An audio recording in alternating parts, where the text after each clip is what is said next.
10544. Bado nitaipata kwa mpigo tena zaidi. Kwa hivyo sasa kama vile ambavyo sasa mnaona katika studio niko naye Job Mititi Monchama, na kuambia huyu ni mbunge mtarajiwa kutoka upande wa Embakasi Kusini ama Embakasi South ukipenda. Tutakuwa kinisaidia kudadavua swala nzima la bajeti ya mwaka huu. Tujue bajeti ya mwaka uliopita ina tofauti gani na bajeti ya mwaka huu. Bajeti ya mwaka huu tunategea nini? Sisi kama vijana tumewekwa wapi? Kina mama wako wapi? Watoto Mititi, sijui wewe hii budget inakuadhiri vipi? Mambo kama yale ambayo utakuwa ukinisaidia kudadavua moja kwa moja. Pengine kwanza nitakupa nafasi, nimepiga firimbi sana kukuhusu, nakupa nafasi sasa wewe kujitambulisha kwake mtazamaji wa KUTV Kenya, upate kujua na kutambua na kufahamu zaidi. Naam, habari asubuhi viewers na wasikilizaji. My name is Job Mititi Monchama. I'm aspiring to be a member of parliament to represent Ghetto who have been hit badly by the budget that is going to be read this afternoon. And thank you, and I pass on my greetings from my party chairman Gideon Moi. Kanu tuko fresh. Kanu mko fresh. Sisi tuko imara. Tukienda na ile ruling ya Maraga, parliament should be disbanded today and we have a new lord today. Wewe nimeona hilo swala linatembea pale mtandaoni hadi jaji mstaafu huyo mwingine aliyekuwa kabla ya Maraga pia anasema majaji waidhinishwe, wasipoidhinishwa basi tunaenda kwa mambo ambayo yasiyafaa. Lakini si hayo yametuleta mezani leo, ni bajeti yenyewe mwaka 2021 na 2022. Naona unaniambia kwamba hii budget watu ambao wametoka ghetto inawaguza zaidi. Shilingi trilioni 3.6 zitapata kugawa leo, na sijui maoni yako kwanza kuhusiana na budget yenyewe ukilinganisha na budget ya mwaka uliopita ni gani? Kwa maoni yangu, mwanzo hii budget tunafaa kuipea title budget ya fuliza. Ala!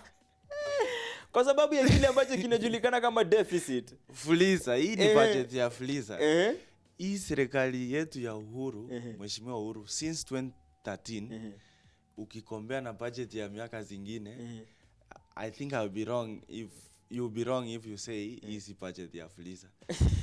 Tumefuliza sana, tumekopa sana. Ukisema kufuliza, mpenzi mtazamaji pale nyumbani, Mititi anamaanisha ya kwamba tumekopa sana. Lakini lazima watu wakope ili ufanikiwe katika jambo moja ama lingine. Lazima utakopa. Kweli? Na vile ambavyo naona kuna deficit ama kuna nitaitaje kwa Kiswahili? Mtazamaji, nataka kujua deficit ni nini? Ni fuliza tu.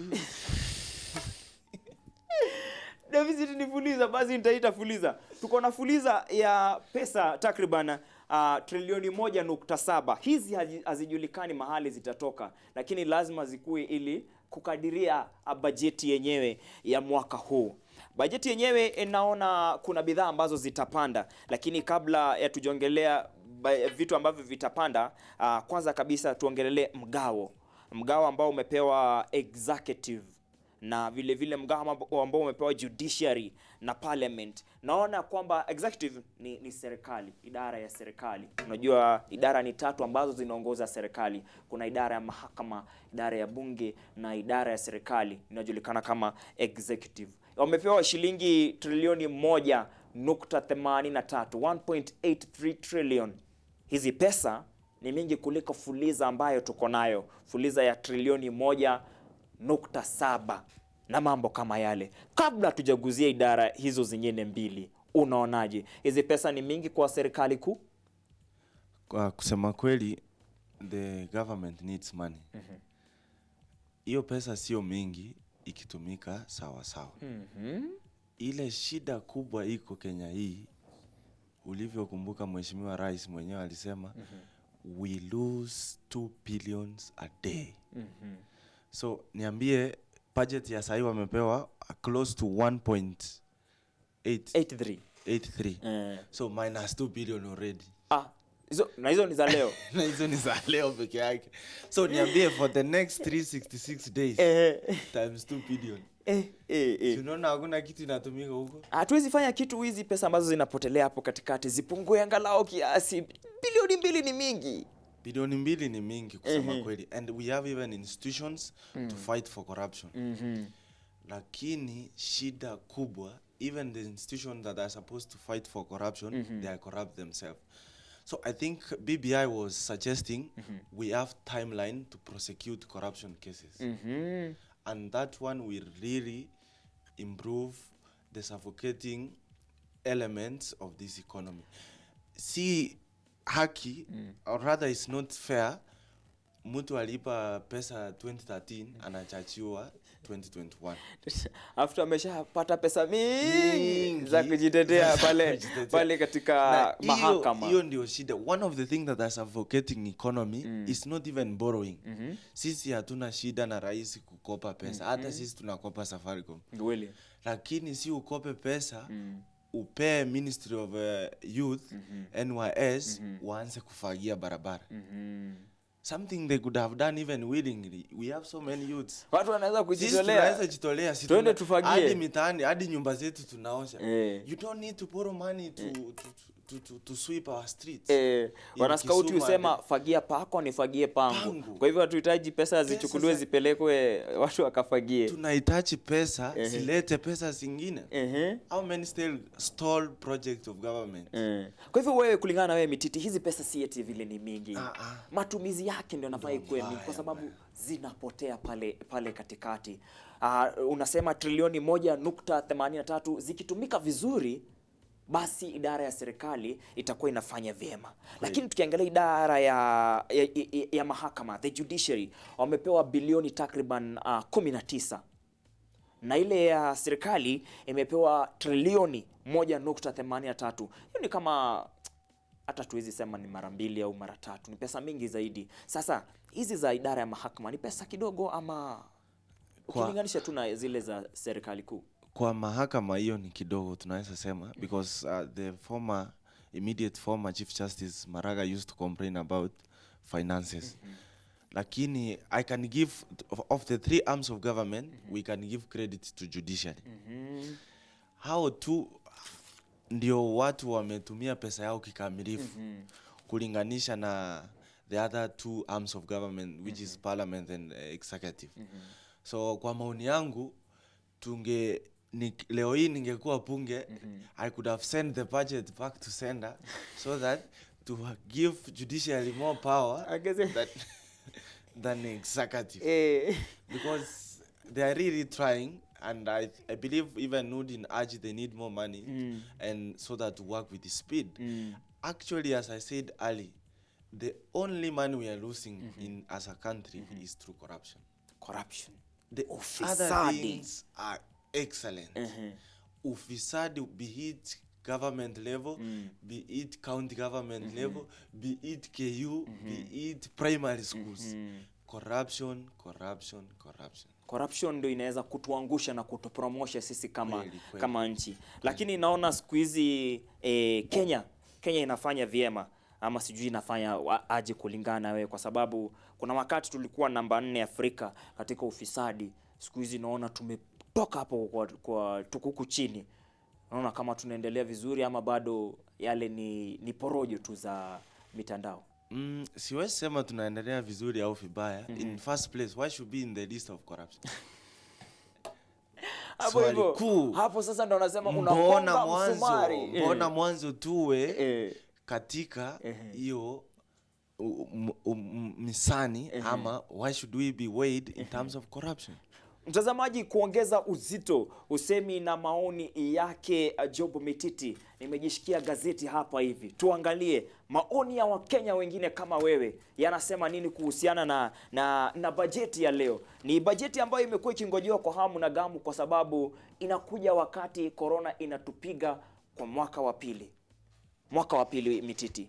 Na watu wanataka kujua sasa serikali inatusaidiaje sisi watu ambao tuko pale chini. Bidhaa zitaongezeka, zitapungua, kwa sababu bado watu wanaumia. hata kama kuna pesa ambazo zimetengewa kuunda mabarabara, vitu kama zile, vitu ambazo zinajulikana kama development, bado watu wanaumia kiuchumi. Naona vitu ambavyo havikuwa vimewekewa ushuru ama VAT tax kwa lugha ya ung'eng'e vitakuwa na ushuru. Kitu kama mkate. Mkate utapanda bei. Unaona aje bidhaa kama hizi ambazo ni muhimu zikiongezewa bei kwa Mkenya ambaye bado anapigana na changamoto na virusi vya corona? Kweli, I want to lament on behalf of many Kenyans. Expect tough times ahead. Nyakati sasa zinaenda kuwa ngumu. Sijui mkate tutaacha. Sasa I think we need to reschedule our even. Naona sasa ikifika ni kiamsha kinywa. Naona tununue unga tujitengenezee mkate kwa nyumba. Unasiaga, unakula ugali Jumatatu hadi Ijumaa. Ikifika Jumapili ndo unanunua mkate. Angalau watoto wasisahau kuna kuwa na mkate dukani. Manake these are Kenyans who have lost jobs due to corona. These are Kenyans who close bar at 9 p.m. or 7. These are Kenyans who call 11 passengers or 8 passengers instead of 14. These are Kenyans who fuel their motorbikes at the rate of 100 and I don't know 30 or 26. These are Kenyans who are stuck on traffic jam because of the ongoing construction in Mombasa Road. Hawa ni Wakenya wanalipa nyumba Nairobi. Hawa ni Wakenya watalipia barabara kutoka Nairobi kwenda Nakuru. I hope you know that. Mimi hata live around the expressway. Kuna barabara nyingine alipewa kutoka hapa kwenda Nakuru. Kweli, yeah. Iko barabara nyingine ya Mau Summit. Hiyo utakuwa unalipia shilingi 8 as per the CS. Oh, shilingi 8 per kilometer.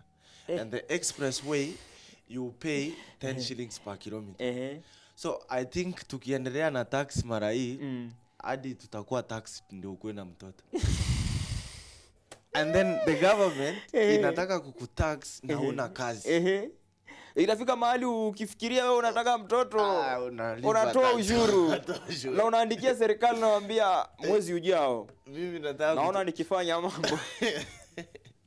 Haya basi, nimesikia ukitaja hadi mambo kuhusiana na boda. Nduthi kwa lugha ya mtaa. Nduthi sasa hivi kuimport ama kumanufacture hapa tax inaenda juu. And let me tell you, usiandarate nduthi katika hili inji. It's the only remaining formal job to many youths in this country. Wacha nikwambie, pale vijijini siku hizi naona mtu yeyote ambaye hajafanikiwa kuenda chuo kikuu, hata wale wameenda niongezee kidonda, hata wale wameenda na wakagraduate wakarudi ushago, bado wako kwa nduthi. Kweli. Inamaanisha kwamba miaka miwili ijao ama mwaka ujao nduthi zitakuwa zimeongezeka. Kweli. Lakini ushuru umeongezeka wa kuleta nduthi huku ama bodaboda huku Kenya. Poleni wana bodaboda. Na naongea hii kwa uchungu sana, but that this country has been thrown into already existing holes and now we are digging further. Kweli. And the only hope for this country is our leaders. Our voting pattern should change with immediate effect. Leo hii, the budget cannot exist without parliament as per the constitution. Kweli kabisa. It is the legislature, the color of the budget, the texture of the budget, and everything in it is a clear reflection of our legislatures. Our legislatures are no longer serving the interest of Wanjiku. Siku hizi wabunge wakiingia pale ni wao. Sorry to call them puppets of executive. Manake wao ndio tumepea chance ya kuturepresent bungeni. Ni jukumu lao. It's their key role. Kutuwakilisha. I think hii ni mada kuu. There are custodians. There are stewardships to guard and to protect Kenyan shilling. So when I see members of parliament passing bills, I wonder if they are in touch with the ground. Now I think BBI imeharibu wanasiasa kichwa. They are more into things that don't concern us. Kila mtu siku hizi ni BBI. Na ukimalizia aya ama paragraph lazima ikue ho imalizie na BBI. Ama ianze BBI kisha ho BBI. Na atukatai BBI ni mbaya, but the timings is bad. Kwa hivyo unamaanisha atukatai BBI ni nzuri, ni mzuri, lakini wakati unakuwa ni kingamizi. I can proudly call Kenya a broke state. Bajeti hii ya trilioni 3.6 inakuja wakati ambao tumebakisha takriban mwaka mmoja tuingie katika uchaguzi mkuu. Kwa hivyo kutakuwa na uchaguzi mkuu. Iwapo BBI itapita, kutakuwa na referenda. Rege kishaletwa kwetu tuanze kusakata, kutakuwa na referenda. Hizo ni chaguzi mbili kuu. Unaona kama hii budget itasaidia kuangalia mambo yale yote na bado ituangalie sisi kama Wakenya? Mwanzo, in the allocations, we have expected allocations and we have COVID-19 vaccination ongoing. And don't forget we have Big Four agenda.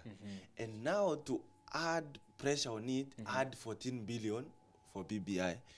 And then ngoja kidogo, BBI is estimated to take 14 billion. 14 billion. Na bado hii ni ikipita ama ni hadi unajua kuna kutekeleza ama if there could be a possible referendum, hiyo referenda sasa ndio itachukua bilioni 14. So if the courts have held the ruling, we are safe. But if they decide BBI should go on, Rege should go on as per people. So we need another 14 billion for the referendum. Okay. And immediately after like 6 or 9 months we have a general election. Uchaguzi mkuu. Kenya, we are making my motherland exhausted. Kenya is bleeding. She is bleeding. Naona tukirudi China. Kweli.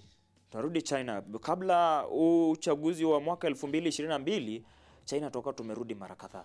Whatever is happening with President Kenyatta's regime is like they fleece her from John to pay Jack and then steal from Wanjiku to remain relevant. Unajua mpaka kwa maisha ya Mkenya wa kawaida hivyo ndivyo kuko. Unachukua mkopo wafuliza ulipe Kamau. Ndio sasa ukishalipa Kamau umkope tena uende pale kwa duka ulipe mkopo wa duka sasa. No, them they are not doing that. They steal from us. Wanakopa Kamau, wanamlipa Jack, alafu wanarudi kuibia Wanjiku. Why am I saying wanaibia Wanjiku?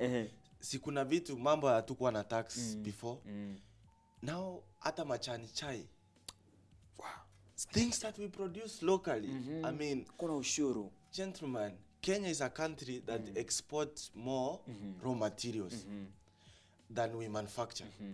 So now tell me, if raw materials are going to be taxed, where are we heading? Ikiwa sasa majani yenyewe yanatoa ushuru na sisi ndio tunakuza, na je vitu ambavyo sisi tunaingiza kutoka pikipiki yenye unasema, how many plants do we have that manufacture motorbikes? None.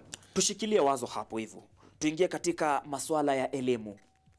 Bilioni 509 billion kwa masomo, lakini nasikia bado watoto watafukuzwa shule kama watakuwa wamemaliza. Kwani bilioni 509 billion zitakuwa zikifanya nini kwa sekta ya elimu? Leo hii comrades hawatapata help yenye ulipata. Are you aware of that? Ukweli. It's a sad state for someone from the village to survive in a campus in Nairobi. It's practically almost impossible to study in University of Nairobi, KU, JKUAT, Technical University without the help loan. Siku ile nyingine tulimsikia Waziri Mao akisema elimu ni bure. Juzi tu amesema watoto watafukuzwa wasipolipa karo. Kama wewe wana mtoto wako kidato cha pili anaitwa Karo na hajalipa karo, anarudi nyumbani. Kweli. Na usisahau tunaongelelea mzazi wa bodaboda tayari ishakuwa tax. Ishatozwa ushuru. Usisahau tunaongelelea mzazi alifutwa kazi kwa sababu ya corona. Usisahau tunaongelelea mama mboga machani chai tayari inaenda kupiwa tax. Mama wa chapo unga sasa LPG gas kupika. Gas ama gesi yenyewe ya kupikia imepanda bei.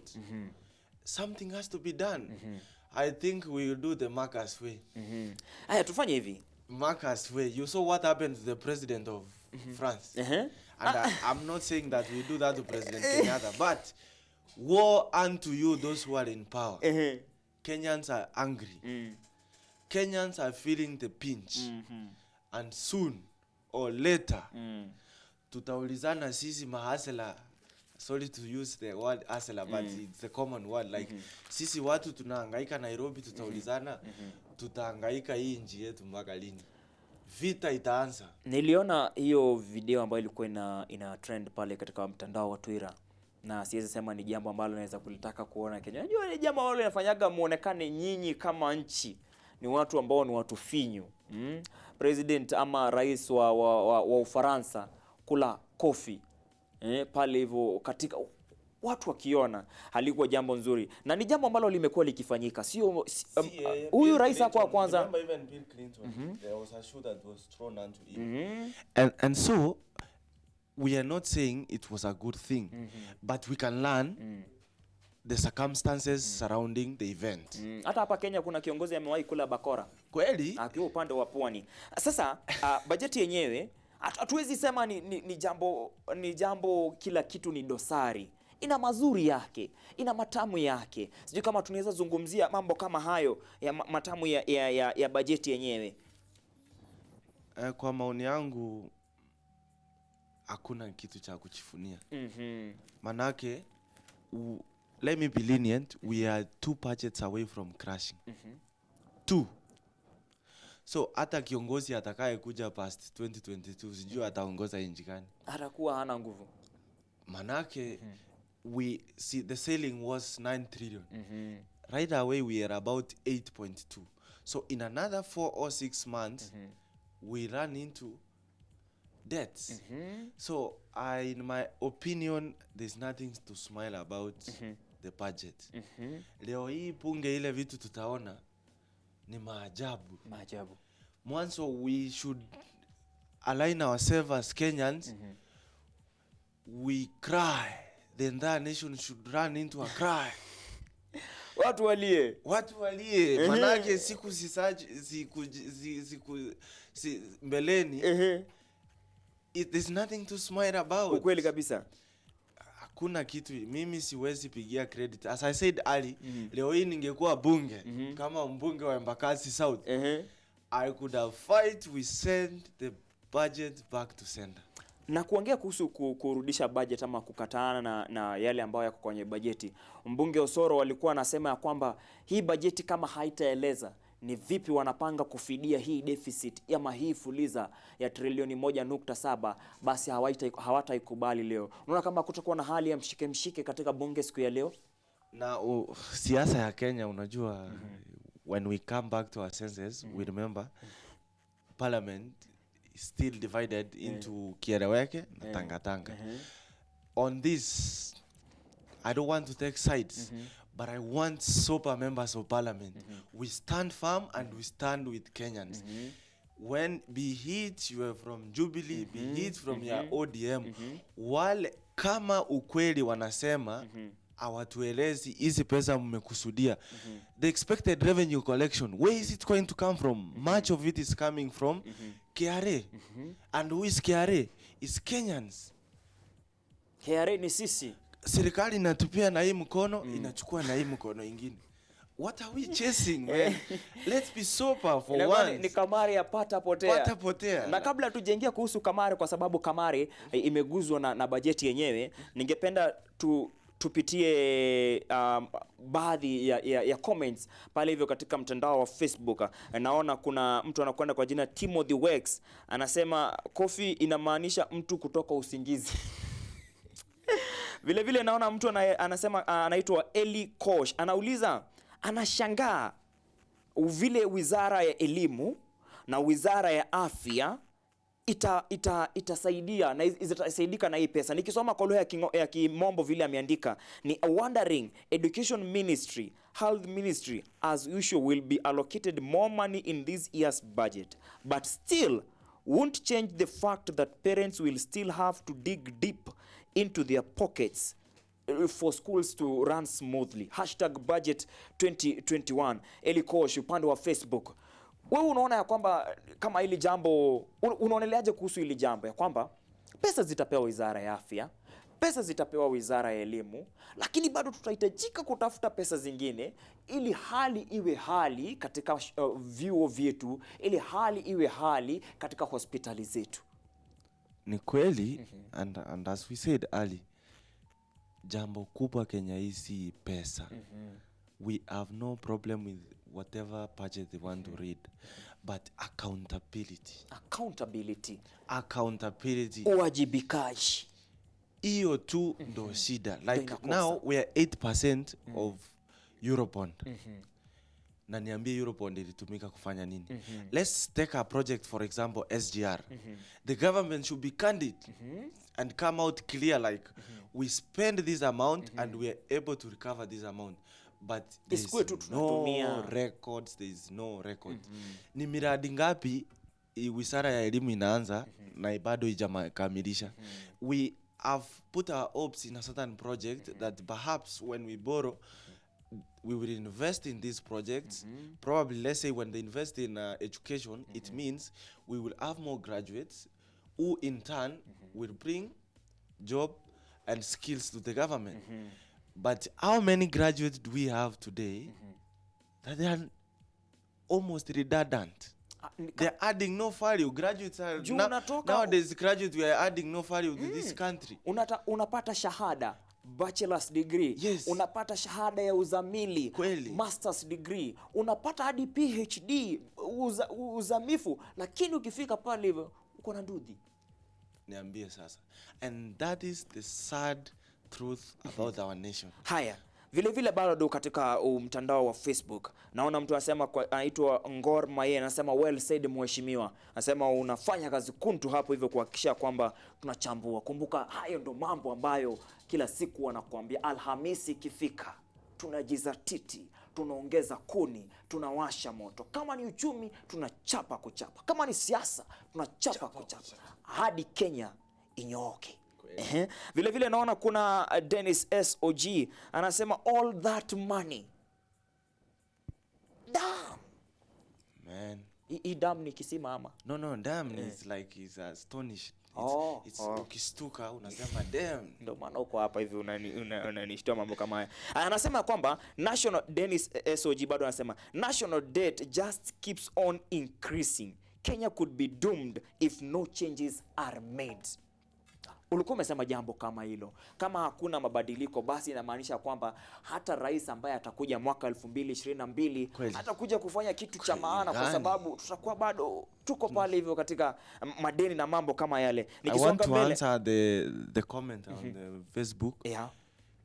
Be the change you wanna see. Sisi wenyewe youths in this country, let's take these matters serious. Vijana, wazee, kina mama, kina dada, hadi watoto wa shule, manake unaenda kufukuzwa karo. Tusimame tuiokoe taifa letu. Kwa hivyo kwa ufupi, nchi haitengenezwi kwa kupeana makofi. Haitengenezwi kwa fimbo. Ni kwa debe. Hapo ndo tunakosea. Lakini unaona tukifika pale, hizi pesa bado ambazo ziko kwa bajeti trilioni 3.66 bado tutakuwa pale tukigawiwa. Alafu tukifika kwa debe, sisi tunakuwa walevi, tushasahau miaka 5 iliyopita, kwa sababu umeona 100, 200, 300. Watu kama wale utawaambia vipi? Sikubaliani nawe. Manake unlike before, tulikuwa tunacheza na bado inji ilikuwa sawa. Round hii biita Kikuyu, biita Luo, you are feeling the pinch of bad economy. Ukweli. Mbeleni ilikuwa mambo si mbaya, mambo si mbaya. ndio maana ilikuwa unasema mtu wetu labda with ease. Lakini nashuku na nina hakika kutoka kwa ground that things have changed. Things are not going to be the same. Hatutakupigia kura kwa sababu umetubribe. Pesa tutakura. Hata mimi na haidi nikiona mrorongo ya siasa ya kupewa pesa, fika pale. Na unanunua unga. Na tunapewa unga. Unasema kura kwa kila mtu. Kura kwa kila mtu. Kura kwa kila mtu. Kura, yani I mean it. Kwa kila mtu. Kwa kila mtu, but kura inakuwa ni siri. Hapo hivyo ikisemekana hivyo. And that's why in my constituency, hii budget sisi hata hatuna haja nayo kwa sasa. Kuna watu wengine wameguzwa. Watu wa luku. Watu wa kuvaa wameguzwa. Accessories, jewelries, mapambo kama yale yanaongezewa bei. Tuongelelee watu ambao wanafanya kuuza vitu kama hizi. Hatima yao ni gani? Tuongelelee vijana, wazee, kina mama na watoto ambao wanapenda kuwa nadhifu. Hatima yao ni gani? Kwa mtazamo wangu, let's call them business community. Hawa ni watu tayari wamefunga maduka kwa sababu ya corona. Wamasai wanaunda hizi pangos tunafanya.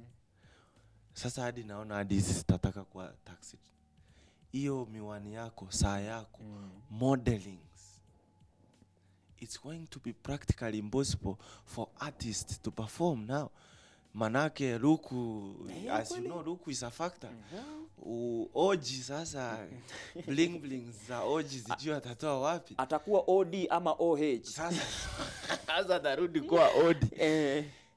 As we said, and as we keep lamenting, ni kubaya. Hii serikali ya Fuliza, ni kubaya. Mheshimiwa Uhuru, sikiza kilio yetu. Ni kubaya. I think President Uhuru Kenyatta is the highest beneficiary of unfortunate wisdom. Ukweli. How can he miss to know that we are suffering? Who is he representing if not us? Utamusikia in all colored speeches, fellow Kenyans. Mr. President, we are not your fellow Kenyans today. Find a better name to call us. I will, if I was a lawyer, I will take a petition with Okio Matata. We withdraw the name fellow Kenyans President Kenyatta speeches. In due respect. Kidogo. Kabla tujaendelea kwa wasanii sasa hizi kujua sababu tumeweka kuhusu watu kama vile Oji, tuingie katika michezo ya kamari. Michezo ya kamari kuna wakati ilikuwa imepungua kwa sababu ya ile ushuru wa 20%, 20% tax. Itarudi katika bajeti hii. Unaona kama jambo hili litafanya mambo kama haya, kuongeza nidhamu kwa sababu watu huku nje wananyongana ndio wapate pesa za kubet. Cha pili, watu wao pia wanajinyonga kwa sababu unawekea hapo hivyo Chelsea ipigwe na Man City, Chelsea hiyo siku wanalala uwanja. Badala wapumzike wanalala uwanja, wanapiga Man City, unauma nje. Ukiuma nje pesa ulikuwa umekopa ndo sasa zimekuliwa. Unapata na ile depression, unajiua. Kamari kuongezewa. Unaona kukiendelea aje? Maisha sasa itakuwa aje kwa huu msimu wa financial year 2021-2022? Kamari ni kitu huwezi dismiss in this country.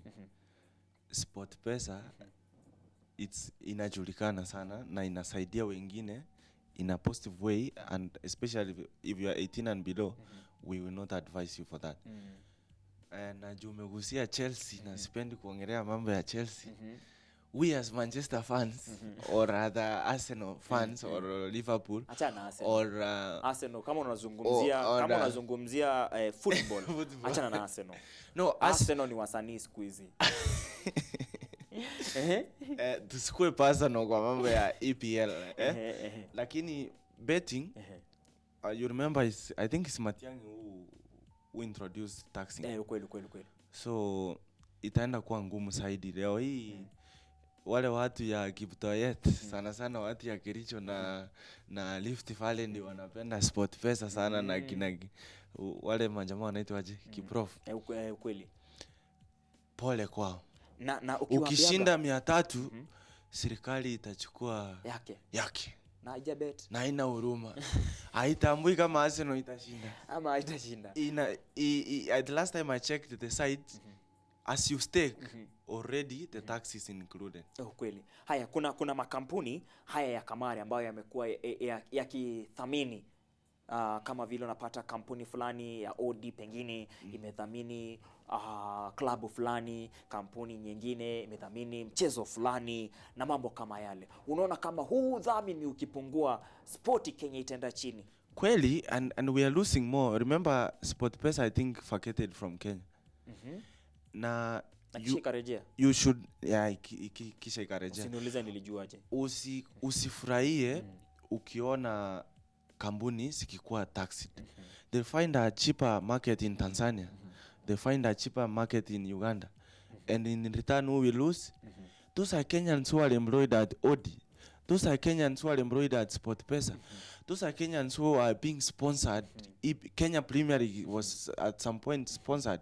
So I think we should be lenient with taxpayers. As a country, we cannot grow if we are chasing away industries. Kabla hatujamalizia, hatuwezi maliza sebule hii ama mjadala huu kama hatujaguzia wasanii. Kuna sijui kama ni 15% kweli increment kwa kila mtu ambaye anatumia mtandao kuchekesha watu. Siku hizi sioni watu wakicheka sasa, sijui kutaendaje sasa. Ili jambo linafanya sekta ya usanii iende chini. Unaweza sema nini kulihusu? Kutoza ushuru watu ambao wanaweka online content, niseme tu kwa lugha ya kimombo. Kweli, I think as I said, we should cry and lament for this country. Kenya, she's bleeding. And she's bleeding because of high taxation. Leo hii ukimwambia mlaamua nampenda, ni mimi mfuasi wake, mimi ni mfuasi wa Churchill Show. Na ukumbuke tayari Churchill Show is affected muchly because they are not going live. And now they have found another cheaper option, Chalango TV, my friend Chalas. Bado unawafuata kule. Unaitisha ushuru. Na bado ukiitisha ushuru these boys and girls who want to make us happy. Ushuru Mititi, YouTube bado wanaitisha ushuru mwingine. YouTube inachukua ingine. Sasa hizi naona vile kunaendelea, mtu ambaye alikuwa amechora mulamwa ashakumsima tusi akikaa ngovo ama 5 bob, naona akimchora sasa akikuwa shilingi 1. Tu vile uchumi unaendelea. It's not something to smile about. Those are our brothers who are making us proud as a country. MC Tricky, those are our people. Name them. Usemi wako sasa, tuseme tu ungekuwa pale bungeni, ni nini ungekataa, ni nini ungekubali? Haungekataa kila kitu kama ungekuwa mbunge wa leo, na ukumbuka tunatarajia kwa uwema wake Mungu, kwa heri zake Mungu, msimu ujao uchaguzi upate kuingia pale bungeni, uwakilishe watu wa Embakasi Kusini. Ungekuwa pale leo, ni nini hicho ambacho ungekubali katika bajeti hii? Kwa sababu sio kila kitu kibaya. Nini ungekubali? Ningekuwa bungeni leo hii, as we said, parliament is entrusted by the constitution to take care of our budget and even make rules. Ningehamasisha wenzangu. Tayari I speak to some of members. When I speak to them, I tell them, sir, you have the burden of history to do just the right thing. Burden of history. To do the right thing. Relieve this burden by standing with Kenyans today. Na isiwe, I think parliament unites when it's them. Ukisikia mshahara yao inataka kuguzwa, hapo wanakuja pamoja. They come in tandem and in unity, in full force. Watu kama wale ndio uambiwa ule msemo ama methali ambao usema haiwezekani changu kiwe chao na chetu kiwe chao. Ikifika ni wao wanafaidika, basi inakuwa ni wao wote. Lakini ikifika ni sisi, inakuwa bado ni wao. Unaona? So, mimi ninaambia wabunge wenzangu juu ndajiunga na wao. History and Kenyans are watching at you. Do the right thing. I know they have all the powers. They have access to numbers. They are able to know. Haitakuwa fair nitaje, we reduce this, we do this, we do this. I don't have the exact data from executive. But being a member of parliament, they have the right numbers. Even a layman like me, I'm not an economist. I can tell you it's not fair to charge me more money to buy bread. Mtazamaji, wazo tamu hapo hivyo lake Mititi. Sio lazima ukuwe mwana ekonomia ndio upate kuelewa bajeti hii. Jambo ambalo linafanya nifike moja kwa moja hadi kuangalia comment zenyu pale hivyo ama feedback zenyu kuhusiana na swala nzima ambalo ni la bajeti mwaka 2021. Naona Enoch Governor, ajita Enoch Governor, anasema watching anasema ni hata yeye ni mtu ambaye ni mwanasiasa. Anasema nafuatilia. Na mwingine hapo hivyo Timothy Wex nilikuwa nimemuona. Watu ni wengi na naona nyingi nilikuwa nimeangalia hapa hivi. Watu kama vile kina Brighton wako. Penzi mtazamaji, tumekuwa tukizungumzia masuala ya bajeti mwaka 2021-2022. Bajeti ambayo itaweza kusomwa leo katika makao makuu ya bunge ambalo linajulikana kama National Assembly kuanzia mida ya saa 9 hivi. Sijui wewe bajeti yenyewe unaionaje? Ndio tunapata kukaribia kumalizia sebule yenyewe. Nikirejea kwake Mititi, tutakuwa tukizungumzia ile segment kila mtu anayoipenda ya tuhamasishe tufurahie. Hapo hivyo tunapata kuangazia methali moja tamu muro kabisa, kisha tunaangalia maana yake. Lakini wewe bado niambie swala nzima kuhusiana na bajeti hii unaionaje? Nini kimekuuma? Nini kimekufurahisha? Kumbuka kama vile alikuwa amesema we shall be judged by history. Saizi najisikia kama PLO kile Kiingereza. Basi mtazamaji, unaongea nasi kupitia @Ojwang Mariam upande wa Facebook, @Ojwang Mariam upande wa Twitter, na vile vile @KUTV Kenya Facebook, @KUTV_Kenya upande wa Twitter. Nirejee kwako Mheshimiwa Mititi, ukimalizia jambo la mwisho alafu tukimaliza hilo jambo lako la mwisho kuhusiana na swala nzima la mjadala, utapata kunipa methali ya kufurahisha na kuhamasisha. Jambo la mwisho kuhusiana na bajeti yenyewe. Mimi nataka niseme na nirudie na nitachirudia tena. Tulie kama wa Kenya. And crying alone will not help. Man, let's wake up. Let's do something for this country. Let's mobilize our people that now we are heading a wrong, deep existing hole. Kenya, as you know, we are not a first world country. So hakuna kitu ya kuchifunia in terms of pesa kwa mfuko. Bado hatuvuni. Hatuchifuni. Na mambo inaendelea hivi. Wakenya wale wako karibu na border washaanza kwenda Uganda. Bottom line unasema there's nothing to smile about. There's nothing to smile about. Look at the angry children on the streets. Look at the cost of living in terms of rent and fuel. Look at everything. There's nothing to smile about our leaders. There's nothing to smile about being a Kenyan so far. Nakumbuka Kenya was better when it had started with Kenyatta and Moi. Tulikuwa tunaimba twajivunia Kenya, taifa letu tukufu, Kenya tunayoipenda. Siku hizi tumekuwa watukutu mpaka hatuoni utukufu. Leo hii tunataka kutoa wimbo kama ile ya kina anaitwaje? Sungura. Sungura anaitwaje? Anaitwa Kinkaka. Kankaka. Sikanikaka. There is nothing, absolutely nothing to smile about.